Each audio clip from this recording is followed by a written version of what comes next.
طارق مسعود۔ بسم اللہ الرحمن الرحیم۔ سید اسد اللہ شاہ UAE سے پوچھتے ہیں، میں ریسٹورنٹ میں کام کرتا ہوں، ہمیں کام کے دوران نماز ریسٹورنٹ میں ہی پڑھنی ہوتی ہے، تو کبھی ہم اجتماعی اور کبھی انفرادی پڑھ لیتے ہیں اور یہی سلسلہ پورے سال چلتا ہے، کیا اس طرح ہماری نماز ہوگی یا نہیں؟ نماز تو ہو جائے گی مگر گناہ ہوگا۔ اگر قریب میں کوئی مسجد ہے تو مسجد میں جماعت سے نماز پڑھنا لازم ہے۔ اس میں مالک کو بول دیں، ہوٹل کے اونر کو، کہ بھئی جماعت سے نماز ہو رہی ہے، مجھے مسجد میں جانا ہے۔ کبھی کبھار تو ٹھیک ہے، کوئی عذر ہوا جماعت چھوڑ سکتے ہیں آپ مسجد کی، لیکن پراپر طریقے سے روزانہ ہی مسجد کی جماعت چھوڑنا، تو مسجد تو بنی اس لیے کہ سب لوگ اس میں آ کے نماز پڑھیں۔ نبی صلی اللہ علیہ وسلم کی بہت شدید وعیدیں آپ نے فرمایا، صحیح حدیث ہے کہ جو لوگ مسجد میں نماز نہیں پڑھتے، اگر ان کے عورتوں بچوں کا خیال نہ ہوتا تو میں حکم دیتا کہ ان کے گھروں کو آگ لگا دی جائے۔ اور آپ تو ایک جاب کر رہے ہیں، تو جاب کے بارے میں تو الگ سے قرآن میں ہے کہ رجال لا تلہیہم تجارۃ ولا بیع عن ذکر اللہ واقام الصلاۃ وایتاء الزکاۃ، کہ ہمارے جو نیک بندے ہیں نا، تجارت اور یہی خرید و فروخت ان کو نماز سے غافل نہیں کرتی۔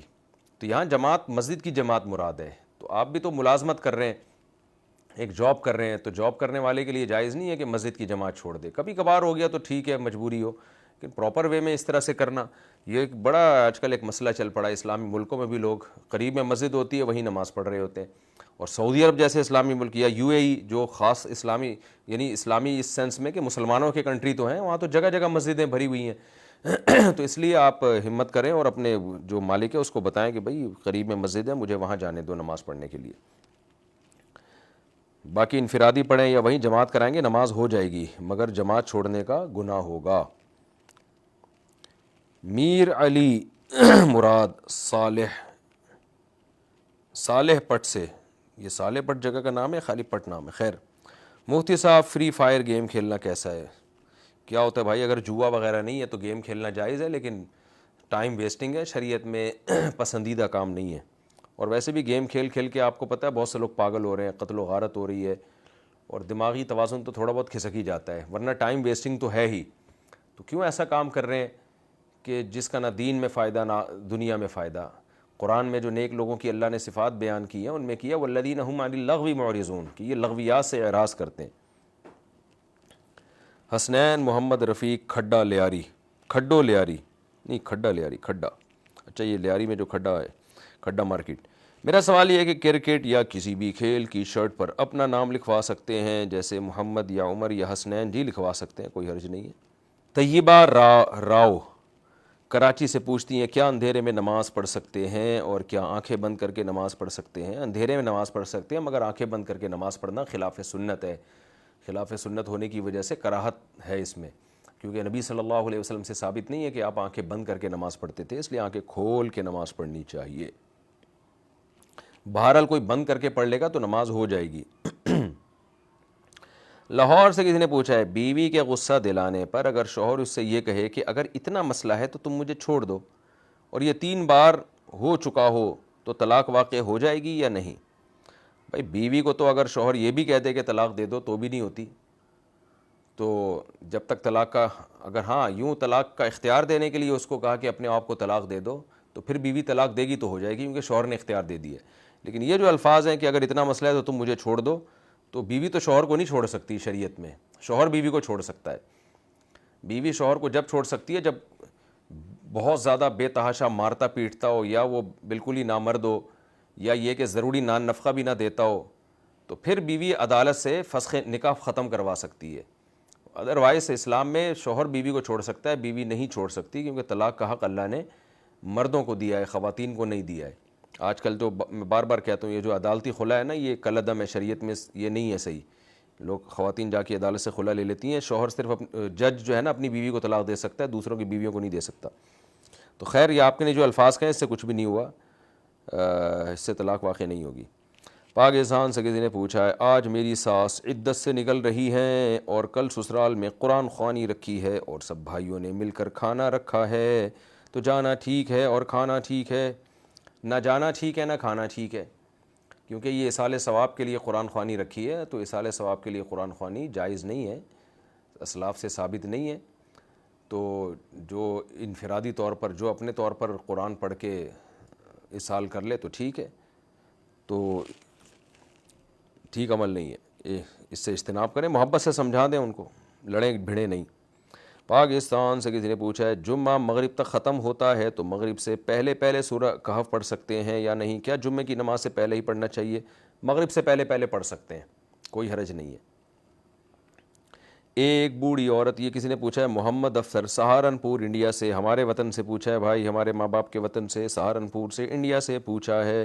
ایک بوڑھی عورت کا حضور صلی اللہ علیہ وسلم پر کوڑا پھینکنے کے بارے میں روایت مشہور ہے، کیا وہ روایت صحیح ہے؟ نہیں جی، وہ روایت صحیح نہیں ہے، ایسی کتابوں میں لکھا ہوا ہے، کوئی ثابت نہیں ہے۔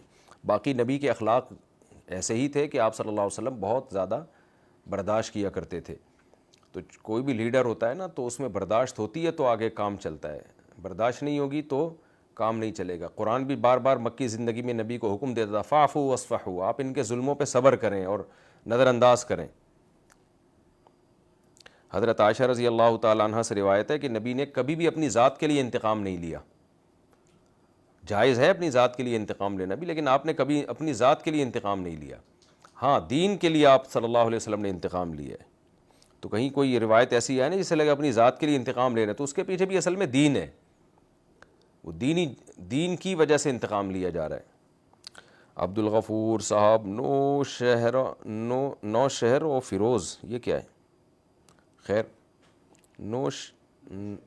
نو شہر و فیروز، میرا سوال یہ کہ ماں اور بیوی میں لڑائی چل رہی تھی، یہ سوال نہیں بھائی، یہ تو رپورٹ ہے، اور یہ رپورٹیں ہر گھر میں چل رہی ہوتی ہیں۔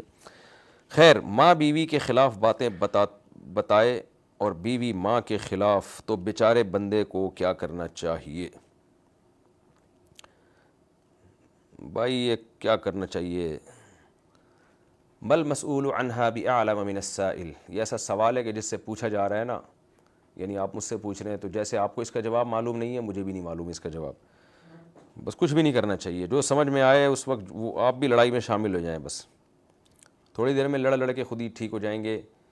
بہتر ہے کہ اس زمانے میں نا اگر اللہ نے وسائل دیے ہوں تو بیوی کو اپنی ماں سے الگ رکھنا چاہیے۔ اس زمانے میں بہت فسادات ہوتے ہیں، پتہ ہی نہیں چل رہا ہوتا کون ظلم کر رہا ہے، زیادتی کون کر رہا ہے۔ مائیں بعض دفعہ بہوؤں پہ ظلم کر رہی ہوتی ہیں، بعض دفعہ بہو ماں کے ساتھ بدتمیزی کر رہی ہوتی ہے، اور ان دونوں کو بٹھا کے آپ فیصلہ کریں صحیح کون ہے غلط کون ہے، یہ بہت مشکل ہے بھائی، کیونکہ دونوں کے اتنی باتیں ہوتی ہیں کہ آدمی کیا فیصلہ کرے گا۔ تو اس لیے بہتر یہی ہے کہ بھائی فساد سے بچنے کے لیے نا اس کو الگ رکھو، اس کو الگ رکھو۔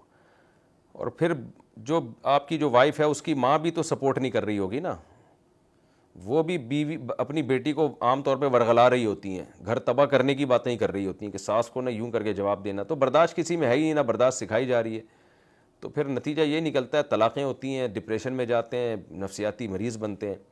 تو اس لیے اس زمانے میں افضل یہی ہے کہ بھائی بیگم اور اماں کو الگ الگ رکھیں، پھر آپس میں ملیں، خود سے ملیں، اور بیوی کو بتا دیں میری ماں ہے، ان کا احترام کیا کرو۔ بیچارہ بندہ یہی کر سکتا ہے فی الحال۔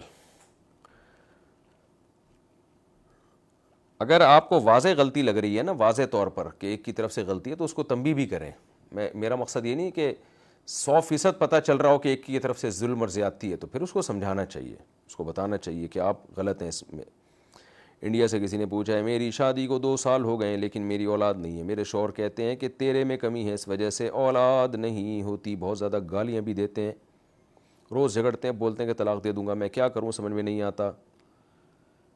بہت ہی کوئی، اگر یہ بات آپ نے صحیح لکھی ہے تو یہ بہت ہی کوئی نالائق قسم کا میاں آپ کو مل گئے ہیں، اللہ تعالیٰ ان کو ہدایت دے۔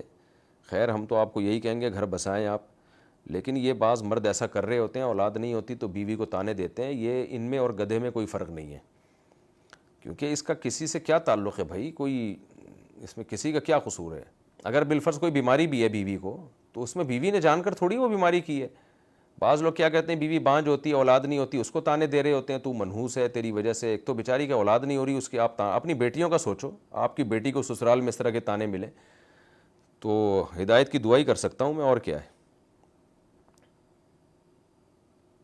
بار بار تانے دینا تیری اولاد نہیں ہو رہی طلاق دے دوں گا، تو ایسے میاں کو کہنا چاہیے دے دیں، آپ جان چھڑائیں کہیں اور شادی کریں جا کے۔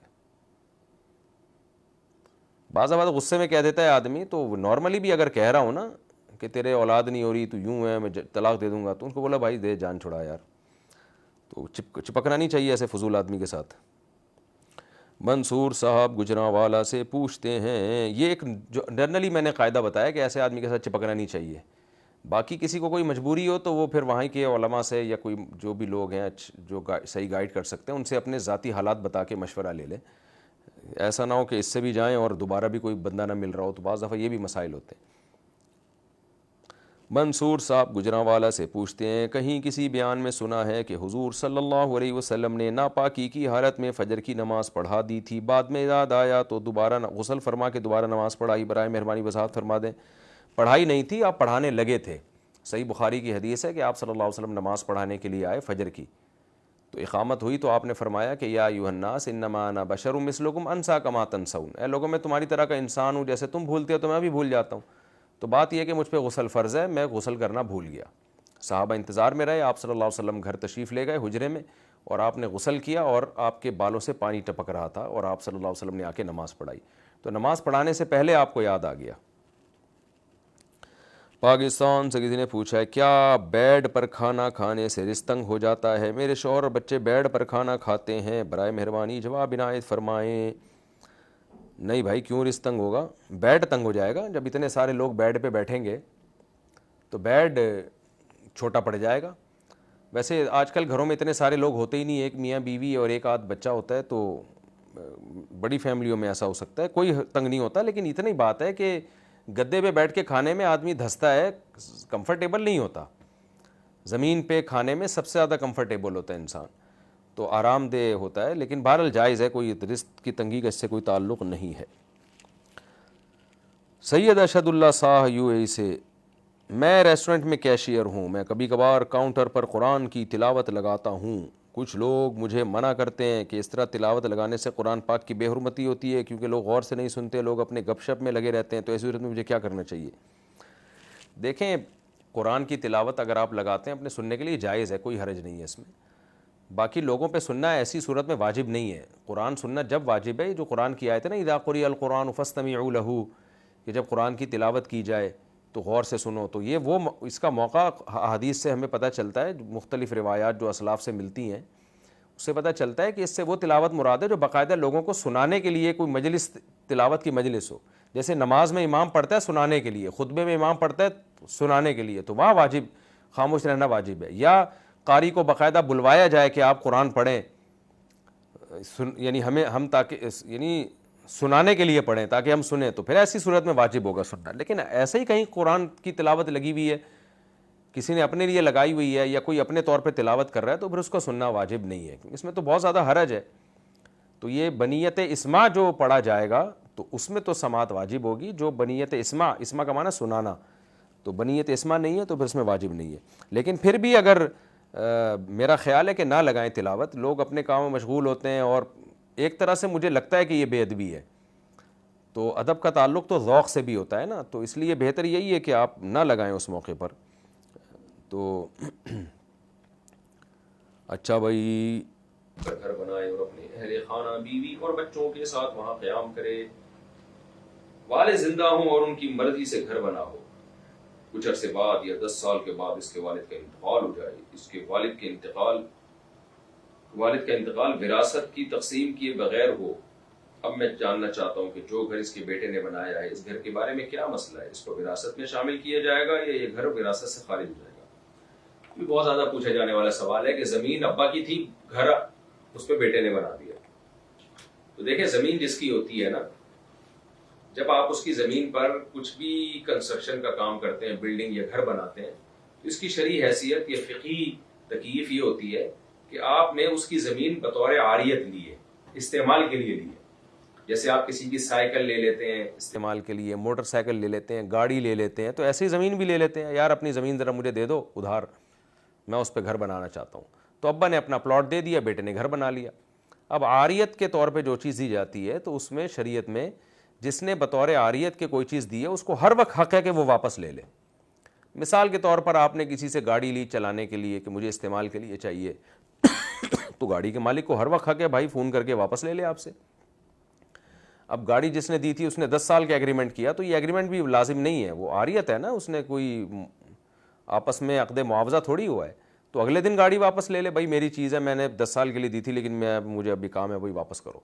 تو ایسے ہی جب کسی نے اپنا پلاٹ دیا کسی کو کہ اس پہ بلڈنگ بناؤ، تو جو پلاٹ کا مالک ہے اس کو ہر وقت یہ حق حاصل ہے کہ وہ کہے میرا پلاٹ خالی کر بھائی، میں نے اجازت دی تھی گھر بنا دے، اب میں واپس لے رہا ہوں، چل بھائی نکال اپنا سارا یہاں سے، سارا بلڈنگ ہٹا یہاں سے۔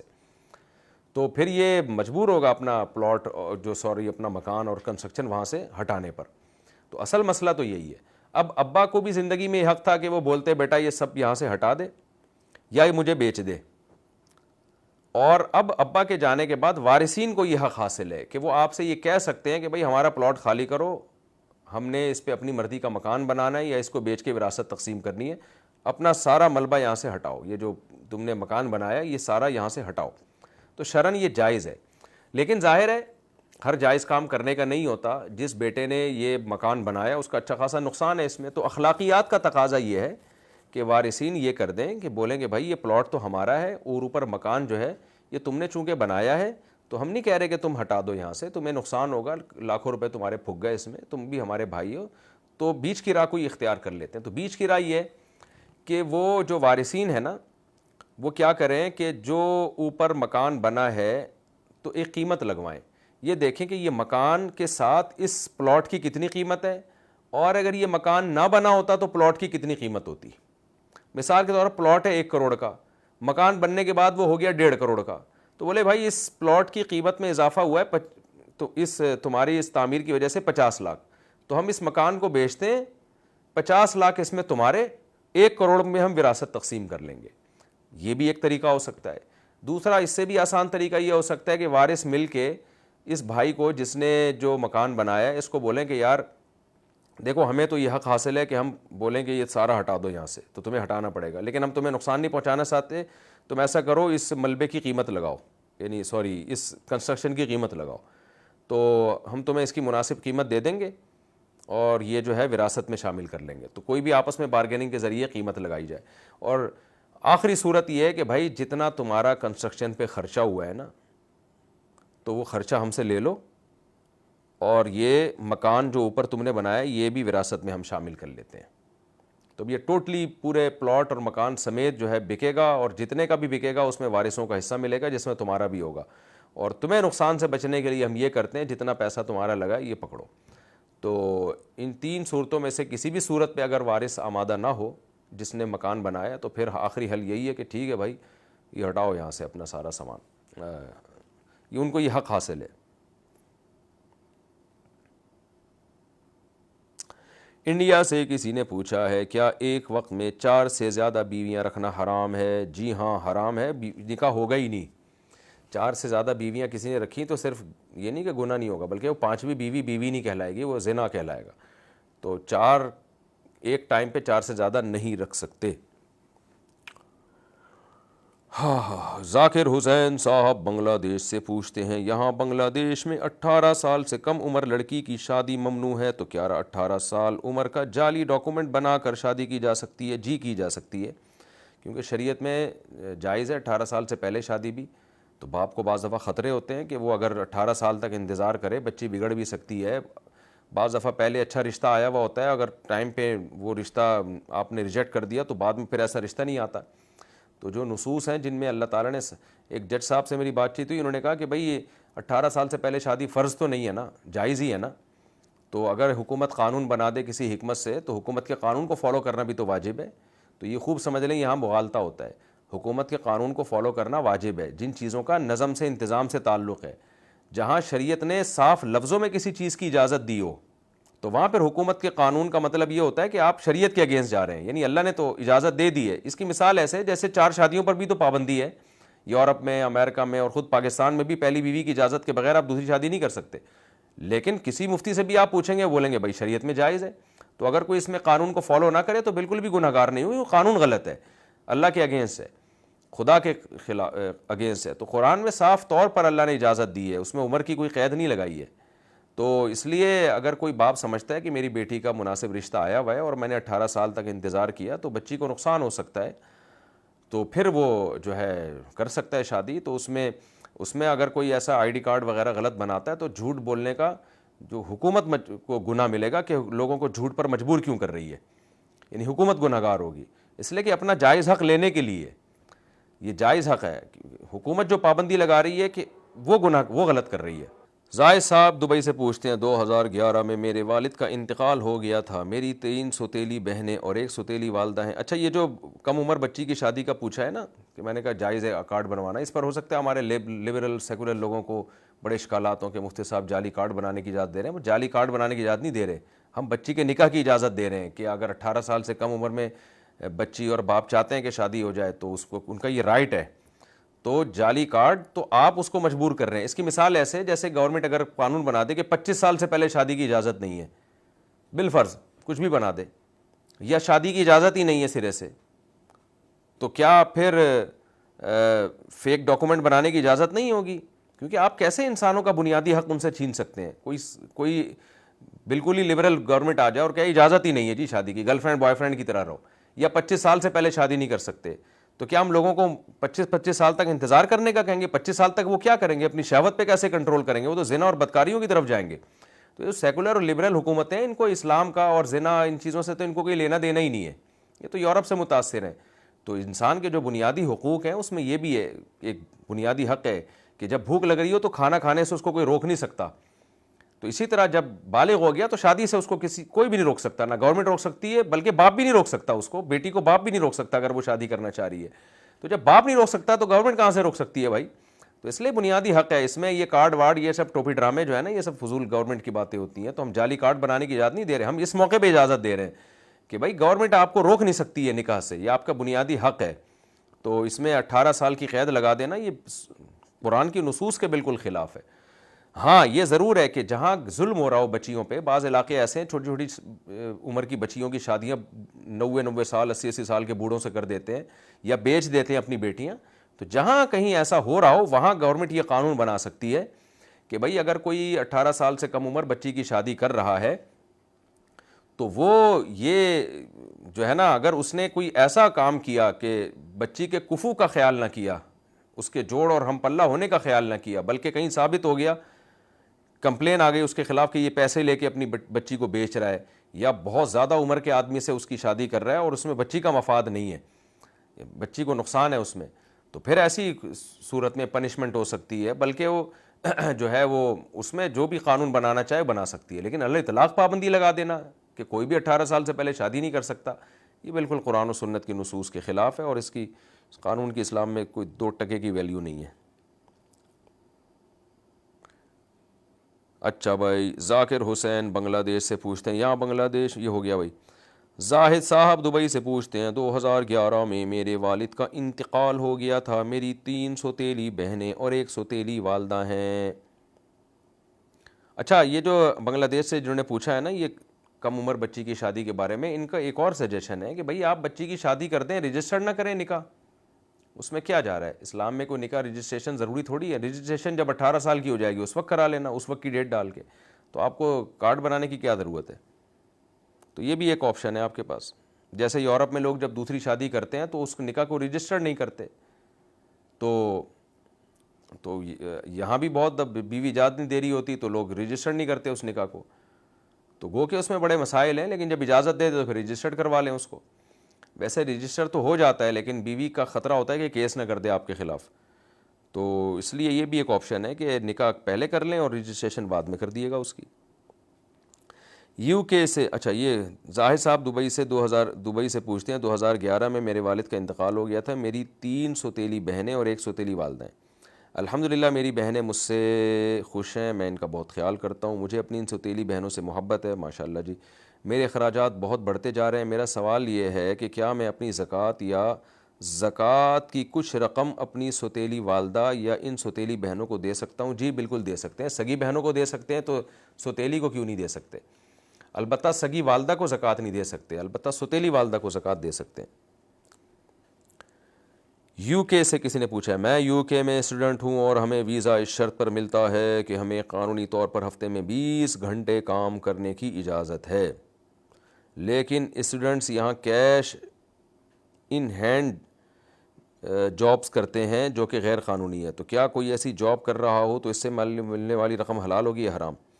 رقم تو حلال ہوگی اگر جائز کام کر رہے ہیں, لیکن یہ اللیگل کام کرنا ناجائز ہے. جب آپ کا معاہدہ ہوا ہے کہ آپ یہ نہیں کریں گے اور اسی بیس پہ آپ کو ویزا دیا گیا تو معاہدوں کی پابندی شریعت میں ضروری ہے جب تک کہ خلاف شرع معاہدہ نہ ہو. تو یہ تو خلاف شرع نہیں ہے, تو اس لیے آپ اس معاہدے کی پابندی کریں, اللیگل کام نہ کریں آپ. عائشہ صاحبہ بنگلہ دیش سے پوچھتی ہیں, بیوی کی بدتمیزی سے تنگ آ کر شوہر اکثر بولا کرتا تھا میں تم کو چھوڑ دوں گا, طلاق نہیں دوں گا, کسی بھی طرح کا کانٹیکٹ نہیں رکھوں گا. ایک دن جھگڑے کے دوران بیوی نے کہا بات چیت پسند نہیں ہے تو چھوڑ دو. شوہر نے کہا چھوڑ دیا. بیوی نے کہا کیوں؟ شوہر نے ریپیٹ کیا کہ چھوڑ دیا. نیت کے بارے میں شوہر کا کہنا ہے کہ یہ طلاق کی نیت یا خیال ذہن میں نہیں تھا. اس معاملے میں رہنمائی فرمائیں. جب بیوی کہہ رہی ہے نہیں رکھنا تو چھوڑ دو, تو اس کا مطلب بیوی کا طلاق ہی کا مطالبہ ہے. یہاں چھوڑنے کا مطلب طلاق ہے, اور جب جواب میں شوہر نے کہہ دیا چھوڑ دیا تو وہ طلاق ہی ہے. نارملی جب کوئی کہتا ہے چھوڑ دیا تو طلاق مراد نہیں ہوتی, لیکن یہاں پر جب اس کے جواب میں کہہ رہا ہے نا طلاق کے مطالبے کے جواب میں, تو پھر یہ مذاکرہ طلاق ہے اور اس میں طلاق ہی مراد ہوگی. لہذا شوہر کا یہ کہنا ہے کہ میری نیت چھوڑنے کی نہیں تھی, یہ نیت ٹھیک نہیں ہے. اور یہ چھوڑ دیا کا لفظ صریح طلاق کے حکم میں ہے, یعنی اپنے موقع پہ جب یہ یعنی اس کا جب کوئی قرینہ نہ ہو نا جو اس کو پھیرنے والا ہو, تو پھر یہ جیسے لفظ آزاد ہے, جب طلاق کے مطالبے پہ آزاد کہا بیوی کو تو صریح طلاق مراد ہوتی ہے اس سے. تو اسی طرح جب بیوی طلاق کا مطالبہ کر رہی ہے اور شوہر کہتے میں نے تمہیں چھوڑ دیا, تو ہمارے عرف میں یہ صریح طلاق ہی ہے. تو اس لیے اگر 2 دفعہ چھوڑ دیا کہے گا تو 2 طلاقیں واقع ہو جائیں گی اور رجوع کا حق ہوگا. عبدالحق, لیکن یہ مسئلہ اور بھی دیگر علماء سے بھی پوچھ لیں. طلاق تو ہو گئی ہے, چھوڑ دیا میں عرف کا بڑا دخل ہوتا ہے نا, تو ہمارے عرف میں صریح طلاق ہے. لیکن آپ جہاں رہتے ہیں تو وہاں سے بھی, بنگلہ دیش میں اس سے خاتون نے پوچھا ہے نا, تو وہاں کے علماء سے پوچھ لیں کہ وہاں چھوڑ دیا کا جو لفظ ہے وہ کنایہ میں آئے گا یا صریح طلاق میں آئے گا, کیونکہ ملکوں سے اور شہروں سے عرف کا بڑا فرق پڑ جاتا ہے. تو اس لیے آپ بنگلہ دیش میں کسی صحیح عالم مفتی سے پوچھ لیں کہ چھوڑ دیا سے وہاں پر یہ صریح طلاق سمجھا جاتا ہے یا کنایہ ہے.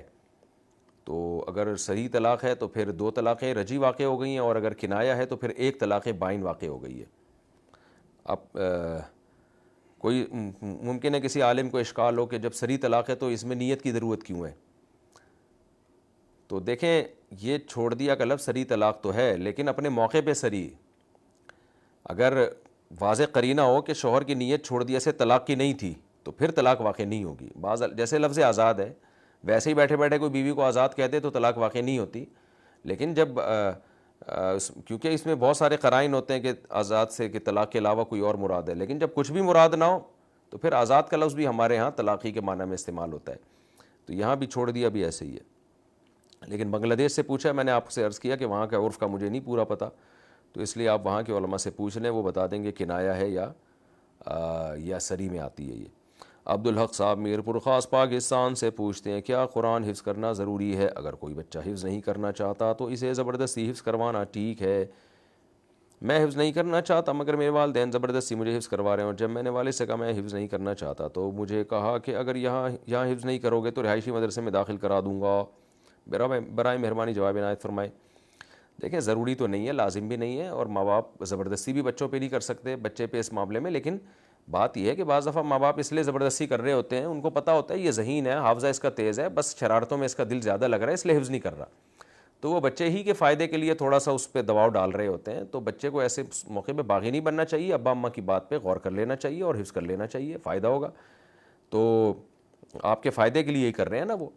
لیکن بہرحال اگر بچے کا بالکل بھی دماغ نہیں لگ رہا اس میں اور وہ بوجھ بڑھ رہا ہے اس کے ذہن پہ, تو پھر ماں باپ کو چاہیے اتنا زبردستی دباؤ نہ ڈالیں, کیونکہ بعض دفعہ بہت زیادہ بچے پہ دباؤ ڈالا جاتا ہے, اس کی صحت خراب ہو جاتی ہے اور اس میں بڑے ایشوز آ جاتے ہیں, دماغ کے ساتھ اس کے ایشوز آ جاتے ہیں. تو بچوں کو تو میں یہی کہوں گا ماں باپ اگر جو کہہ رہے ہیں وہ کر لیں, لیکن ماں باپ کو یہ چاہیے کہ وہ کسی حد تک تو دباؤ ڈالنا پڑتا ہے کوئی بھی کام کرانے کے لیے, تو کچھ نہ کچھ دباؤ تو ڈالنا پڑتا ہے. پڑھائی اسکول بھیجنے کے لیے بھی تو بچوں پہ دباؤ ڈالتے ہیں نا, ایسا تھوڑی ہوتا ہے بچے آٹومیٹکلی خود بخود جا کے بیٹھ رہے ہوں وین میں صبح صبح, تو کچھ تو ڈانٹ ڈپٹ ہوتی ہے. تو ایسے ہی حفظ کرانے میں بھی ڈانٹ ڈپٹ ہوگی, کچھ نہ کچھ تو دباؤ ڈالا جائے گا بچے ہی کے فائدے کے لیے. لیکن اگر بالکل بھی دماغ نہیں چل رہا ہے اس کا تو پھر نہیں دباؤ ڈالنا چاہیے, پھر جو ہے وہ اس سے نقصان کا زیادہ خطرہ ہوتا ہے. محمد سعد بہار انڈیا سے پوچھتے ہیں میرے ابو نے بہت بار امی سے بحث کے دوران غصے میں بھی اور شراب کے نشے میں بھی امی کو طلاق دے دیتے ہیں, پھر بعد میں پھر بھی دونوں ساتھ رہتے ہیں. میں نے یہ بات اپنی دادی اور باقی گھر والے لوگوں کو بتائی, وہ چپ رہنے کو کہتے ہیں. ابھی میں 12ویں جماعت میں پڑھتا ہوں, کماتا بھی نہیں ہوں, صورتحال میں مجھے کیا کرنا چاہیے؟ آپ ان کو بتا دیں بھائی اگر 3 سے زیادہ طلاقیں دے دی ہیں تو میاں بیوی کا رشتہ ختم ہو گیا ہے، اللہ کے عذاب سے ڈرانا چاہیے. ایک دفعہ ان کو سمجھا دیں آپ ذرا مضبوط لہجے میں، پھر بھی رہتے ہیں تو پھر آپ گناہ گار نہیں ہوں گے. اب یہ آپ کہاں جائیں گے، لیکن جیسے ہی کمانا شروع کر دیں تو آپ علیحدگی اختیار کر لیں، تو تاکہ ایسا نہ ہو کہ اس گناہ میں آپ بھی ان کے ساتھ، کیونکہ جب اس طرح رہیں گے تو پھر یہ گناہ کی برائی دل سے ختم ہو جاتی ہے. تو چونکہ ناجائز کر رہے ہیں، وہ حرام ہے 3 طلاقوں کے بعد یعنی میاں بیوی کی طرح رہنا، تو پھر آپ علیحدگی اختیار کر لیں ان سے. یعنی جب آپ کی کوئی ارننگ شروع ہو جائے، اور خیال تو کرنا پڑے گا دونوں کا، لیکن ساتھ نہ رہیں ایسی صورت میں ماں باپ کے.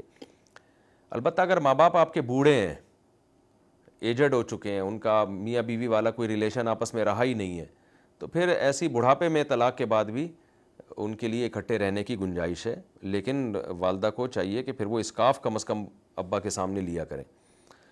پھر اگر نہ بھی لینا تو پھر اتنا بڑا مسئلہ نہیں ہے، آپ پھر ماں باپ کے ساتھ رہ سکتے ہیں اگر بڑھاپے میں طلاق ہوئی ہے، کیونکہ بڑھاپے میں پھر کوئی ریلیشن ہوتا نہیں میاں بیوی کا، تو زنا کی طرف معاملہ جاتا نہیں ہے. اگر ایسی کنڈیشن ہے تو پھر گنجائش ہے. ام زید پاکستان سے پوچھتی ہیں اللہ کے نام والا سونے کا لاکٹ پہن سکتے ہیں؟ جی پہن سکتے ہیں، خواتین ہر طرح کا زیور پہن سکتی ہیں. احمد صاحب انڈیا سے پوچھتے ہیں وضو میں صرف فرض ارکان کرنے سے وضو ہو جاتا ہے، اور نلکے سے وضو کرے تو ہر رکن 3 بار کرے یا 1 بار کرنا چاہیے؟ چاروں فرائض اگر وضو کی ادا کر لیں تو وضو ہو جاتا ہے، لیکن یہ خلاف سنت ہے. جو سنت موقدہ ہے وہ یہی ہے کہ پراپر طریقے سے جیسا حدیث میں آیا اس طرح سے وضو کرنا چاہیے. باقی یہ کہ نلکے سے 3 دفعہ کیسے وضو کریں، نلکے سے 3 دفعہ ایسے وضو کریں، الٹے ہاتھ سے نلکا کھولا، چلو میں پانی لیا، ایسے ہاتھ دھویا، پھر یوں بند کیا 3 دفعہ ایسے، الٹے ہاتھ سے نلکا کھولا، کلی کی، پھر الٹے ہاتھ سے بند کر دیا، 3 دفعہ کلی کر لی، تو ہو جاتا ہے بڑے آرام سے. البتہ اب ہاتھ کو 3 دفعہ دھونے میں نلکے میں پانی بہت ضائع ہوتا ہے، واشر بھی خراب ہو جاتا ہے، تو ہاتھ ایسے ہی دھو لیں، باقی اعضاء 3 دفعہ دھو لیں آپ. اچھا بھائی. عائشہ صاحبہ لاہور سے پوچھتی ہیں آج کل اکثر خواتین جن کی گود میں چند مہینے کے بچے ہوتے ہیں بھیک مانگ رہی ہوتی ہیں. میرے بھائی نے ایک دفعہ ایسی خاتون عورت کو پیسے دیے تو اس نے ہمارے پاؤں کو جھک کر چھونا شروع کر دیا. میں ساتھ تھی کیونکہ میں بھی پیسے دینے لگی تھی، لیکن پھر رک گئی. ایسے لوگوں کو پیسے دینے کا کیا حکم ہے جو شرکی انداز بھی اپنائے اور کمانے کے قابل ہوتے ہوئے بھی نہ کمائے؟ پاؤں کو چھونا کوئی شرک نہیں ہے، لیکن یہ کہ یہ کرنا نہیں چاہیے، لیکن شرک نہیں ہے یہ. تو باقی یہ کہ بعض دفعہ تواضع میں لوگ پاؤں چھو لیتے ہیں کسی کے، تو شرک نہیں کہا جائے گا اس کو. باقی یہ کہ بچے کے ہوتے ہوئے بھیک مانگ رہی ہوتی ہیں تو وہ مجھے کیا پتہ وہ ضرورت مند ہیں یا نہیں ہے، یہ تو آپ فیصلہ کریں. اگر تفتیش کریں، اگر ضرورت مند نکلتی ہیں تو تعاون کریں، اگر کوئی فراڈن نکلے تو تعاون نہ کریں. ہر ایک کو ایک ہی لاٹھی سے نہیں ہانکا جا سکتا نا، بعض محتاج بھی ہوتے ہیں، بعض محتاج نہیں بھی ہوتے. تو میں کیسے فیصلہ کر سکتا ہوں یہاں بیٹھ کے کہ آپ کو جو لاہور میں خاتون ملی تھیں بچہ گود میں لیے ہوئے وہ محتاج تھیں یا نہیں تھیں؟ میں کیسے بتا سکتا ہوں، میں کوئی عالم الغیب تو ہوں نہیں. احمد عباس ہیلاڑ کانا سے پوچھتے ہیں انڈین قومی ترانے کو سننا کیسا ہے؟ مجھے وہ اچھا لگتا ہے لیکن معنی سمجھ میں نہیں آتے، تو کیا مجھے گناہ ملے گا؟ نہیں بھائی، گناہ نہیں ملے گا. تو کسی بھی ملک کا قومی ترانہ سن سکتے ہیں، لیکن اپنے ملک سے محبت کرو نا میرے بھائی. قومی ترانہ کسی بھی کنٹری کا سننے میں کوئی حرج نہیں ہے. اسد صاحب کوئٹہ سے پوچھتے ہیں بچے کی پیدائش کے 15 یا 20 دن کے بعد جب وہ پاک ہو جائے، یعنی خاتون پاک ہو جائیں اور نماز وغیرہ شروع کر دیں، تو کیا شوہر اس سے ہم بستری کر سکتا ہے یا نہیں؟